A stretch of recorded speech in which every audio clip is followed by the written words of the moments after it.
Gal aš energetikos ministrų paprašysiu, kad atsakytų šitą klausimą. Jo, tai trumpai atsakysiu į klausimą. Pirma, dėl kašto. Jau tas klausimas daug buvo analizuotas ir pateikta daug analizės medžiagos, įrodant, kad pati laivo nuoma atitinka rinkos duomenis, net su palyginamaisiom transakcijom įvykusiom tuo pačiu metu yra šiek tiek pigesnis.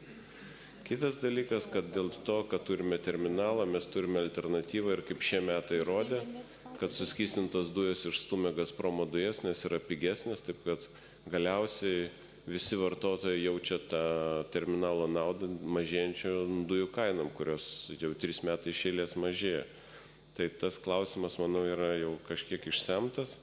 Kas liečia dėl offshore'nės bendrovės, tai pati Hyogo motininė bendrovė yra listinguota Oslo biržoje ir tą informaciją galima pamatyti ir pas mus spaudoje buvo cituojama, kad jinai yra listinguojama.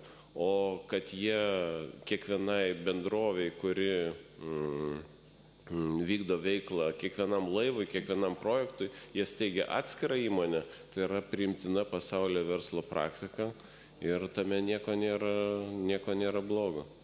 Tai yra labai skaidri struktūra, Norvegijos biržą nuėjus visą absoliučią informaciją galime gauti, taip kad čia nieko blogo. Tai yra 100 metų gyvuojanti bendrovė, turinti gilias norvegų laivininkystės tradicijas ir taip jie vykdo veiklą jau 100 metų, turi gerą reputaciją, puikų vardą.